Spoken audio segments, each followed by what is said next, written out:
litres of milk. And it says here, this is a very simple lemon cake soaked in a delicious lemon drizzle.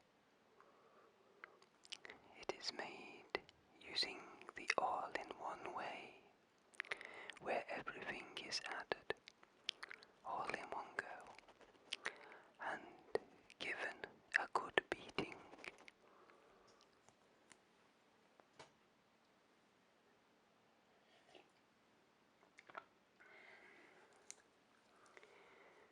So it says here, grease the cake, preheat the oven with a light, soft butter grease, holding it in a scrap of baking paper. Cut out a large circle of baking paper, around 32 centimeters in diameter. Press it into the tin so that it completely covers the base and up the sides. Press out creases and pleats around the sides to make the lining as neat as possible.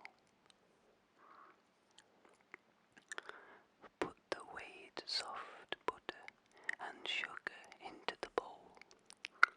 Crack the eggs into the bowl, then wash your hands.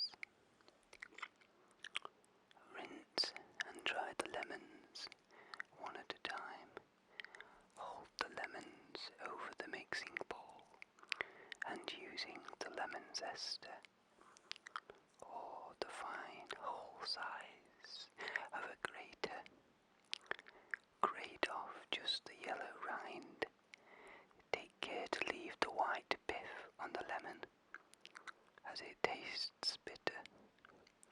Save the lemons to squeeze for the topping. Set the sieve over the bowl and tip the flour and baking powder into it.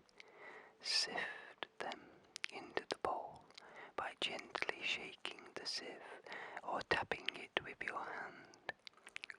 Pour in the milk.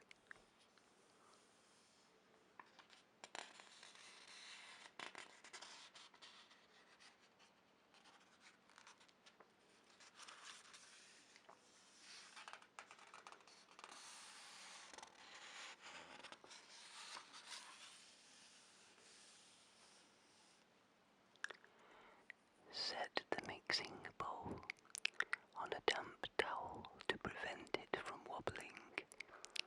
Beat everything together with the wooden spoon or an electric mixer on the medium speed. Scrape down the sides of the bowl every minute or so to make sure all of the ingredients are mixed in. Stop beating as soon as the mixture looks completely smooth, with no streaks of flour or egg. Scrape the mixture into the lined cake tin. Spread it out so that the surface is flat. Scrape down any blobs of mixture that have splashed onto the lining paper on the sides of the tin. Place in a heated oven and bake for 60 minutes until golden brown. To test if the cake is cooked, put on oven gloves, then take it out of the oven and set it on a heat-proof surface. Push the cocktail stick into the middle of the cake. If the stick comes out clean, the cake is cooked. If it comes out with a sticky mix on it, put the cake back into the oven and bake for 5 more minutes, and then test it again. While the cake is baking, put the caster sugar for the topping into a small bowl. Cut the same lemons in half on the chopping board and squeeze the juice using the lemon squeezer. Add the juice to the bowl and stir well for a minute so the sugar just starts to dissolve to make a thick syrupy mixture.